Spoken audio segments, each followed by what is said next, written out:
Saudações, em Goiás são 7h30 da manhã, é tarde, mas eu fui dormir já era 4 horas e fazem 23 graus em um dia ensolarado e bastante azul.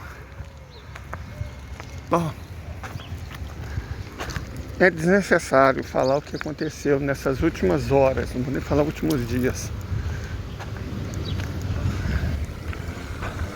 Vamos, a partir disso, pensar geopoliticamente. O que pode acontecer nos próximos anos. Não é pensar em configuração de batalha, isso é outra coisa. Para outros tipos de analistas muito melhores do que eu nessa área. Vai haver guerra, isso aí é indiscutível. O Irã não declarou guerra, conforme assim, a gente às vezes é levado a crer. O hasteamento da bandeira preta, primeiro, não é do governo iraniano. E segundo, não significa realmente guerra. Significa uma coisa que para os xiitas é muito importante, particularmente para os xiitas persas, que a guerra é justa. Foi declarado que agora há uma guerra justa, que qualquer um que lutar nela e porventura vier a óbito será um mártir. E o interessante são as condições, né? Não é só lutar na guerra e eventualmente falecer para ser um mártir. Você não pode ter eliminado crianças, nem idosos, nem inválidas. E foi exatamente crianças, idosos, inválidas e mulheres o que o Estado de Israel 1000 vítimas no hospital. Foi exatamente esse o público. Então eu acho que um bom começo, de qualquer forma, é a gente entender isso mais do que uma... Não foi uma tragédia, né? Tragédia é outra coisa, foi um crime. Um grande crime. Não pode chamar tudo de tragédia, é crime. Mais do que um grande crime de um povo contra outro, os médicos de lá deram a vida deles. Ou a vida foi tirada deles. Os enfermeiros perderam a vida também. Pessoal técnico, porque no hospital você não tem só médico e enfermeiro. Até o radiologista, o pessoal da limpeza, tudo é muito importante. Então a gente começa lamentando imensamente que a humanidade não tenha avançado ao ponto de poupar a vida dos que estão lá para salvar vidas.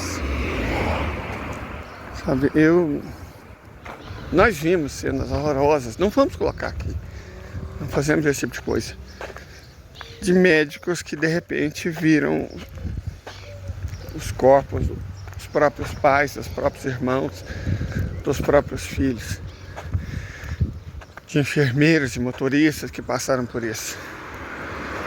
Então é uma situação, sabe, de uma brutalidade, de uma estupidez que não tem como terminar bem nem ser perdoada. Correto? Porque uma coisa é perdoar um indivíduo. Jesus diz, perdoe 70 vezes 70. Mas as instituições não. O perdão para determinadas instituições só reafirma nelas o senso de impunidade.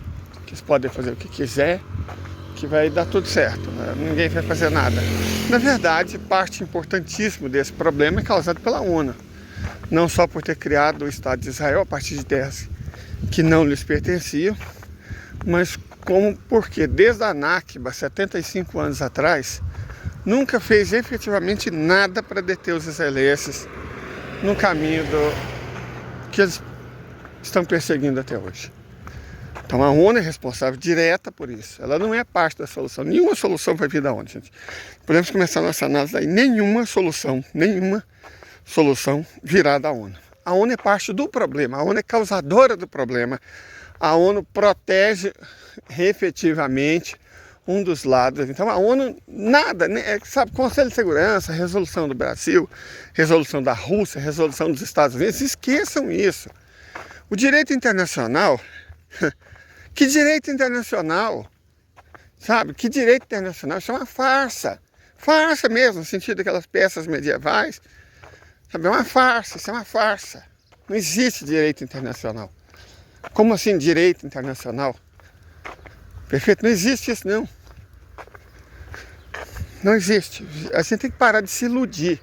Eu acho que um ponto importante para a gente mudar a realidade é aceitar ela. Assim, ó, a realidade é qual? A realidade é essa, essa e essa. Ok. Você gosta dela? Não, não gosto. Você aceita ela? Não, não aceito.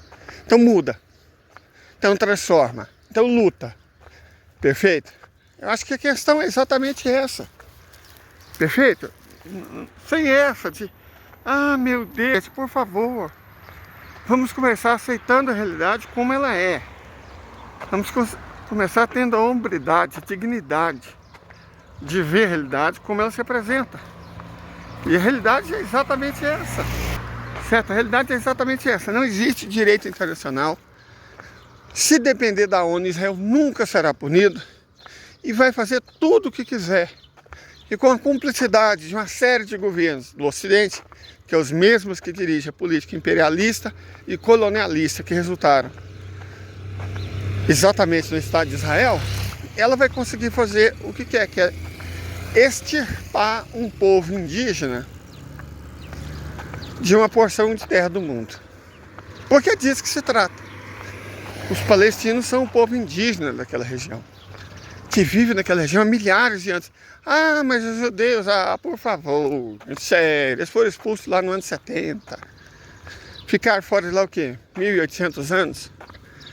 E aí são o mesmo povo. Ah, mas está na Bíblia. Gente, tem muita coisa na Bíblia. Tem jumenta falante na Bíblia, tem cobra falante na Bíblia. Sabe, tem mulher que vira sal na Bíblia, tem gente engolida por baleia na Bíblia. Está na Bíblia, não é um argumento, não. Tem genocídio, tem pai transando com filha. Por que vocês acham que a Bíblia é proibida para menores de idade na China? Por perseguição religiosa? Não, porque é um livro que mostra toda sorte de insanidade. Sabe, toda sorte de perversão. Está na Bíblia. Está na Bíblia não é um argumento. E eu sou cristão, sou católico. Mas eu entendo isso, que está na Bíblia não é um argumento. Perfeito? Não é, não pode ser usado como argumento legítimo na discussão. Nem como argumento inteligente. Certo? Então, por favor, sem essa de estar na Bíblia, sem essa de achar que os israelitas e os israelenses são o mesmo povo, é uma proposta colonialista, imperialista, pela qual europeus e americanos ocuparam um pedaço do Oriente Médio. Nós ainda defendemos a solução de 2 estados, ainda.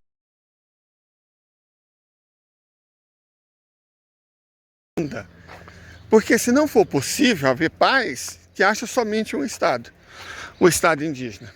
Simples assim. Se for para continuar esse inferno, se for para continuar atacando hospitais, que haja somente um estado. A paz vale mais do que um estado. A paz da terra, a paz do planeta, a paz da humanidade, vale muito mais que um estado. O mundo viveu quanto tempo sem um dos estados? Desde que esse outro estado surgiu, aquela região teve paz? Não. Desde que o outro estado surgiu, aquela região nunca mais teve paz. Judeus e muçulmanos nunca mais viveram em paz. Assim como desde que os ingleses chegaram no território de Bharat, nunca mais houve paz entre hinduísta e muçulmano. Nunca mais houve paz. Se todos os ingleses chegam, porque a questão não são os judeus, a questão são os ingleses. Vamos dar nome aos bois também. A questão são os ingleses, que criaram o capitalismo, os banqueiros. Eu vi, gente, porque nessa senda a gente colhe coisas que evidentemente um cidadão argumentou que, não sei o que, os Rockefeller criaram o capitalismo. Gente, os Rockefeller são alemães. Você fala, os Rockefeller são judeus. Porque é conveniente dizer a religião deles, né? Os Rockefeller são alemães. Eles saíram da Alemanha para a Inglaterra na transição do século XIX para o século XX. E no século XX foram para os Estados Unidos. A questão não é eles serem judeus. A questão é eles serem banqueiros, eles serem bilionários. Perfeito? Essa que é a questão. Vamos parar com isso. Eles criaram o capitalismo. Quem criou o capitalismo foram os ingleses. A usura era um costume romano, muito mais que judeu. E foi disputa comercial. Disputa por mercado. E a percepção que os ingleses tinham que era muito fácil colocar a culpa nos outros. Então, todas as perversidades do capitalismo foram atribuídas aos judeus. É muito fácil odiar uma minoria. Não se odeia aqui os LGBT? Odeia, não odeia? O Brasil é um dos países que mais os odeia. O Brasil é um país em que as pessoas trans mais são mortas nesse mundo. É muito fácil odiar eles, certo? Porque é uma minoria, não tem como se defender. É muito fácil crescer bandeira em torno deles também. Perfeito? Ainda mais se você usar contra a luta de classes, o capital vai adorar. Porque ao invés de você lutar pela classe trabalhadora, você cria manobra diversionista. Então é isso. Perfeito? As pessoas podem praticar a religião delas a priori em qualquer lugar. Ou em muitos lugares, pelo menos. Você não precisa de um Estado para isso. Podem praticar aqui no Brasil, por exemplo. Certo? Sem essa. Se o preço da paz for que esse Estado recente, novo, de 75 anos, deixe de existir e seja substituído pelo Estado indígena, com a preservação da vida dos habitantes do estado anterior, para mim é um preço muito barato. Muito barato. Certo? E embora as considerações iniciais fossem realmente a solução de 2 estados, dentro daquilo que eu já havia falado, o Negev não pode ser do estado israelense. O Negev é o verdadeiro pomo da discórdia. O Negev foi o motivo pelo qual a ONU e os imperialistas europeus e americanos criaram o Estado de Israel, para impedir a comunicação física entre Ásia e África. Então o Negev não tem como. O Negev tem que permanecer com a população indígena nativa. Então o Negev, o sul, né? Jerusalém Oriental, Cisjordânia, Palestina, dentro do Estado palestino, Estado indígena. Os distritos do norte, dentro do Estado israelense. Golã devolvido para a Síria, que Golã pertence à Síria. Então é isso. É simples, deixa eu até mostrar o mapinha aqui.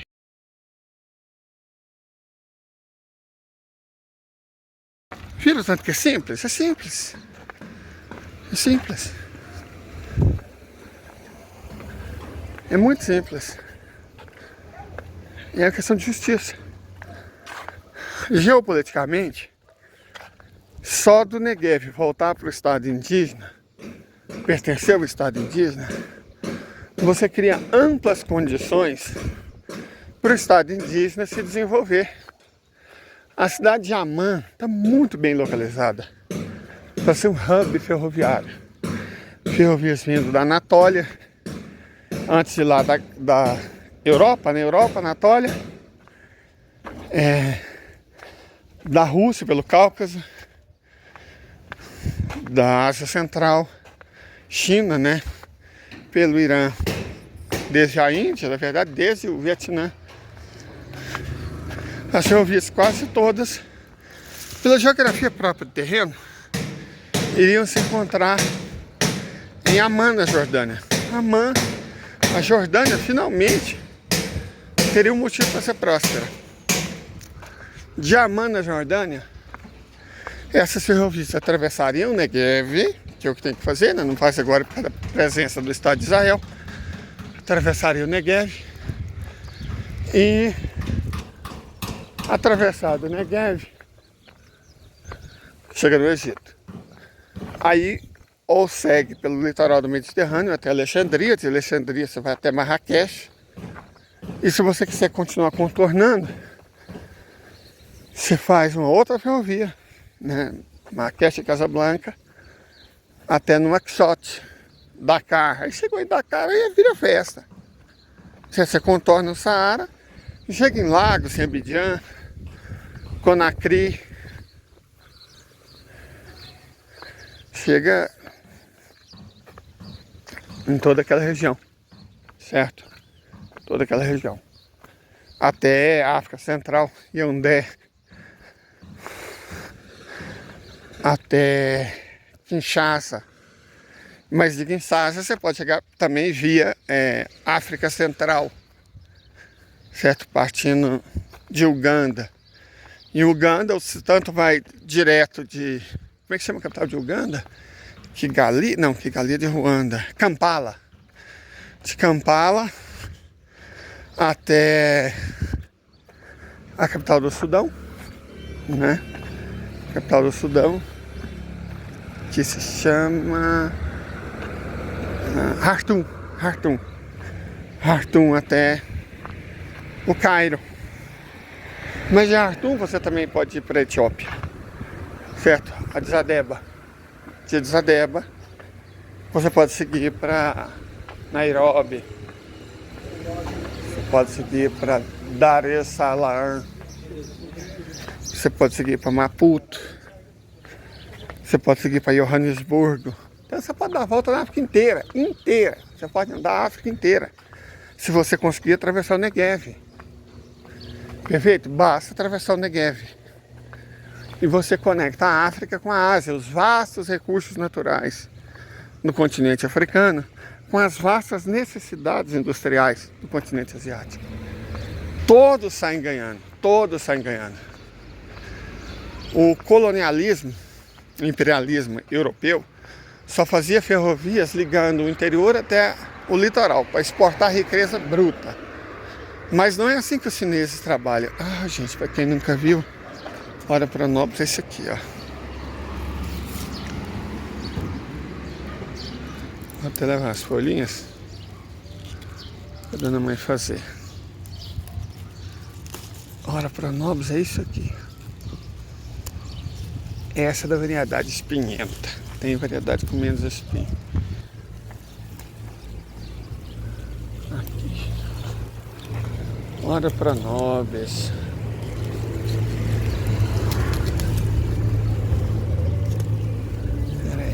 Aqui a gente é tão aleatório, né? Tá falando de mapa de África e de repente a gente viu um pedaço de Ora para Nobres na rua e tá levando para Dona Mãe, que é um lance saudável.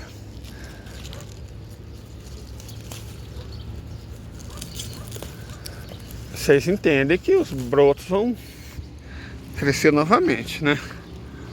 Pronto, esse é Ora para Nobres. Por isso que é bom a gente conhecer planta. Só fazendo um adendo, né?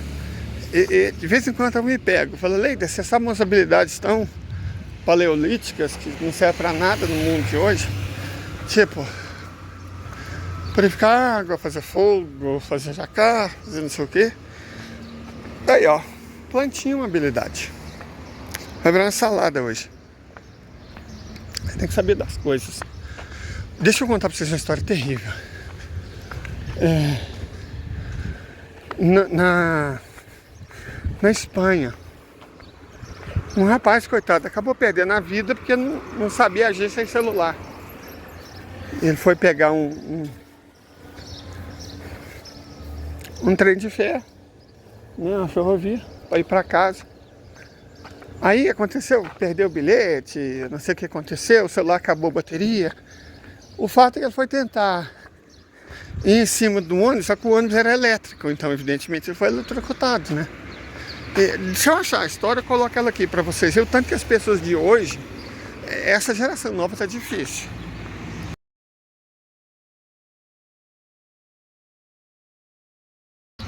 Tá difícil mesmo, cara. Nossa, a pessoa, na verdade, perdeu a vida porque ficou sem celular. né? O meu primo, a gente tava tomando açaí esses dias. Meu irmão, na verdade, também. Contando a história de carinha que não sabe trocar pneu, cara. Não sabe trocar pneu. Aí o cara sabe fazer não sei o que no computador e tal. Mas a vida é real. A vida continua sendo analógica. A vida é isso aqui que vocês estão vendo, né? Perfeito? Então, parece que hoje as pessoas são tão inábeis, são tão sem habilidades que me assusta. Não é que eu sou atávico, que eu conheço um bocado de coisa que não é mais necessário no mundo moderno. Como assim não é mais necessário? As pessoas continuam tendo que fazer coisas básicas. Certo? Continua. Por exemplo, você tá passando e vê na rua uma preciosidade dessa, por que você não vai apanhar, cara? Né?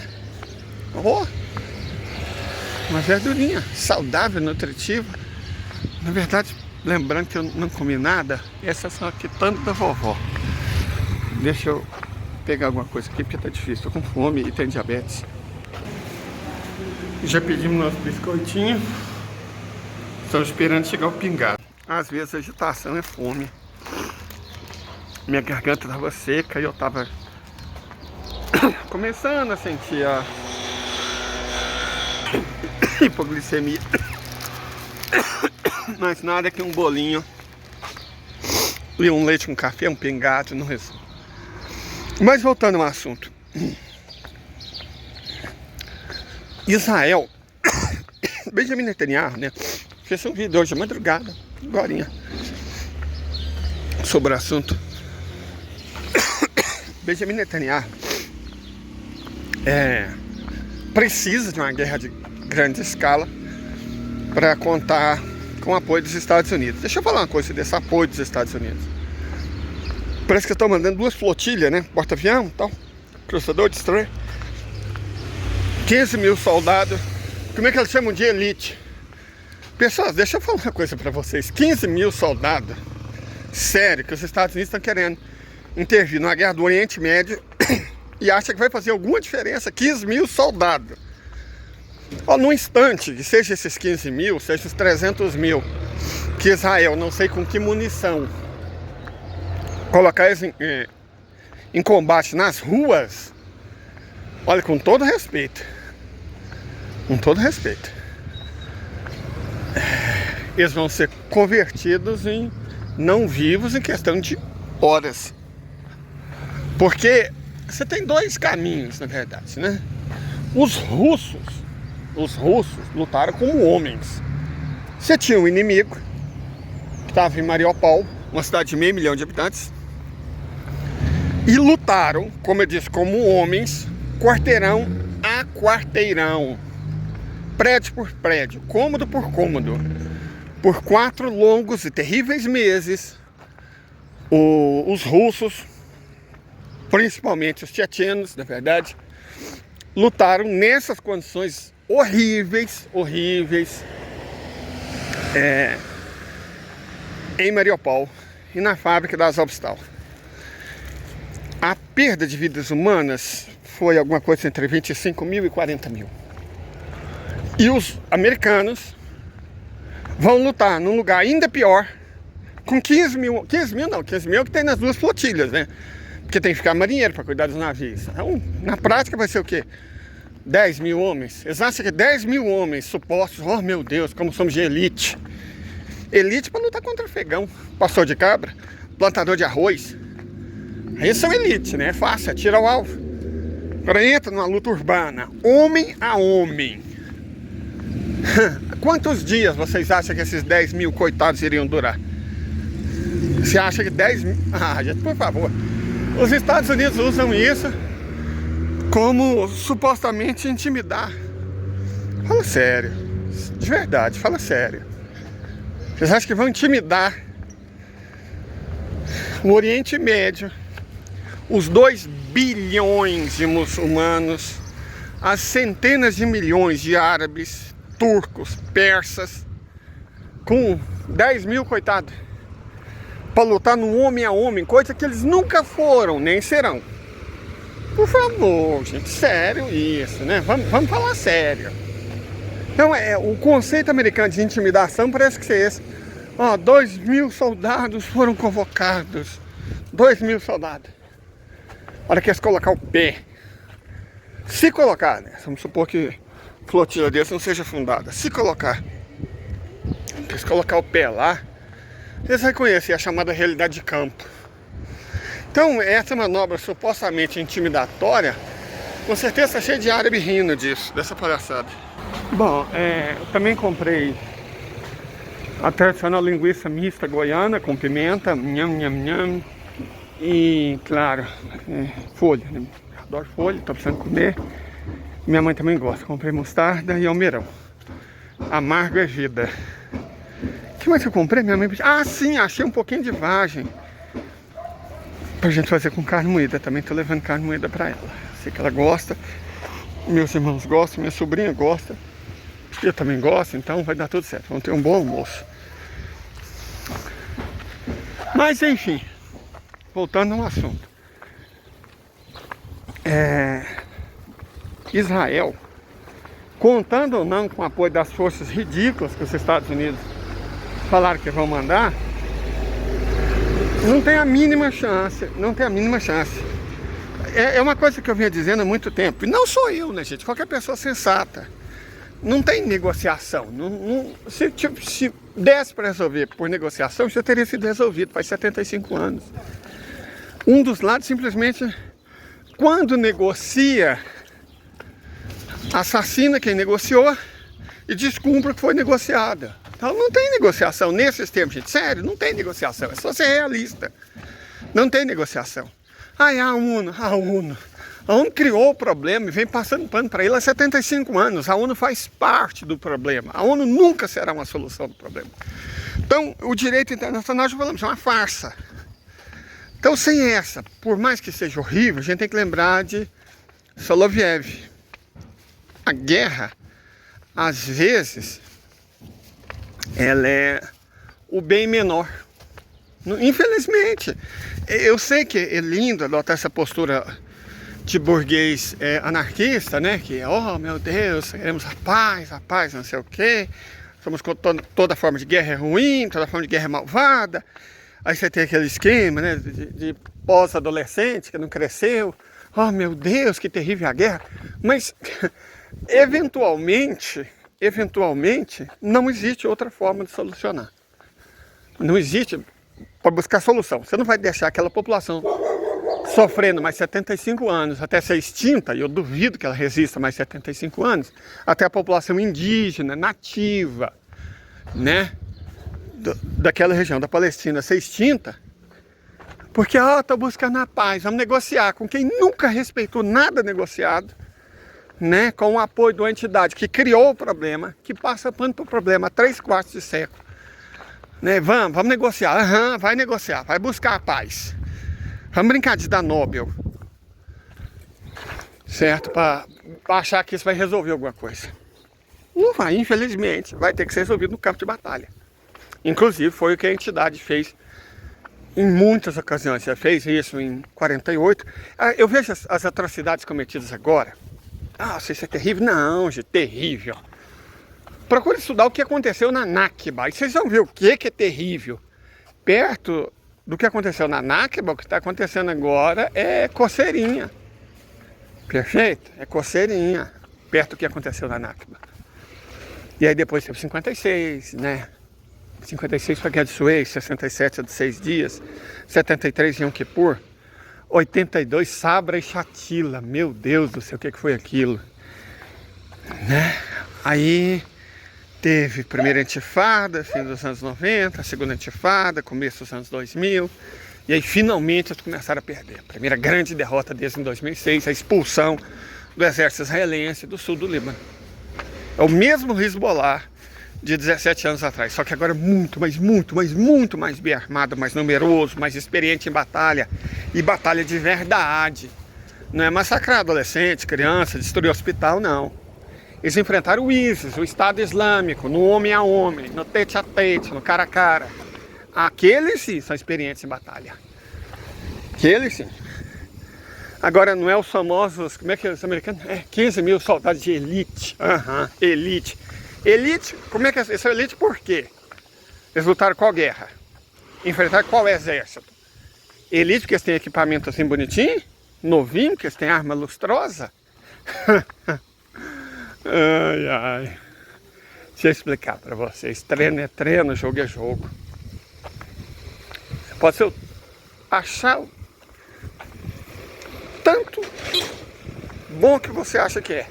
No treino, no jogo, camarada. No jogo a parada é outra. No jogo quem tem experiência. No jogo vale aqui em Goiás se chama dos 10 anos.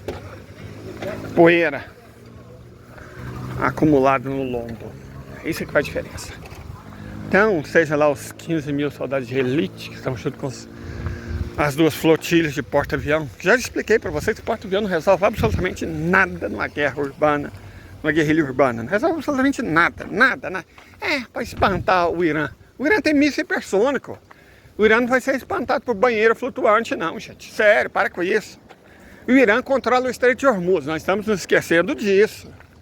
A Arábia Saudita e o Irã começaram a conversar. Hoje, a hora que eu postei o vídeo, 3 horas da manhã, 3h30 da manhã. Eles estavam conversando, já era de manhã lá em Jeddah. O ministro das Relações Exteriores do Irã foi em pessoa para conversar com o homólogo saudita. E eu garanto para vocês que eles não estavam trocando receita de Hormuz, não. Pode ter certeza absoluta disso. Vocês querem saber o que eles podem fazer? Se nem quiser usar a pólvora, é só simplesmente... Não vai passar mais petróleo. O preço do petróleo sobe $200 num dia. O que vai acontecer com a economia dos Estados Unidos e da Europa, que já tem frangalhos, dívida, desemprego, recessão, desindustrialização, desdolarização. A economia desse cai de joelho. E pior, se eles decidirem não vamos vender petróleo em dólar, mas não é que a economia dos Estados Unidos fica de joelho. Ela é exterminada da face da terra. Porque todo suposto poder que os Estados Unidos têm tem um nome. Chama-se dólar. Então, pensa. O petróleo não vai ser mais vendido em dólar. Basta isso. E aí você não está derrotando os Estados Unidos, você está acabando com eles. Acaba o poder dos Estados Unidos de uma vez. De uma vez. Perfeito? Então, eles nem precisam usar arma. Tanto que o Irã, repito, não declarou guerra aos Estados Unidos. Declarou que a guerra é justa. No caso de Israel, a guerra é justa. É isso que a bandeira preta levantada significa, a guerra é justa. Certo? Mas não declarou guerra. E nem precisa. Tem duas opções excepcionais. Para derrotar os Estados Unidos, impeça o petróleo de passar por Hormuz. Para destruir os Estados Unidos, converse com a Arábia Saudita e juntos decidam não vender mais petróleo em dólar. Pronto. Você escolhe se quer derrotar ou se quer destruir. Então, quem está nessa situação... O velho Joe deveria pensar com muito cuidado, deveria medir muitas palavras, deveria medir muito tom. Deveria, como se fala em Goiás, colocar muito mel no tom de voz. Muito mel na boca antes de conversar. Se bem que ele falou que não quer conversar, né? Nem o outrora bundão mor do Egito, nem o bundão menor da Jordânia quer mais conversar com o Joe. Joe não vai ter conversa com papo com nenhum líder árabe. Nenhum líder árabe. A conversa vai ser outra. Certo? Isso, gente, é o mundo mudando. Aquilo que a gente vem falando, eu venho pregando isso como se eu estivesse pregando no deserto há muito tempo, né? Há muito tempo que eu venho falando, ó. Isso. E não vai ser 15 mil maneiras que vão mudar isso não. Tá certo? Então é isso.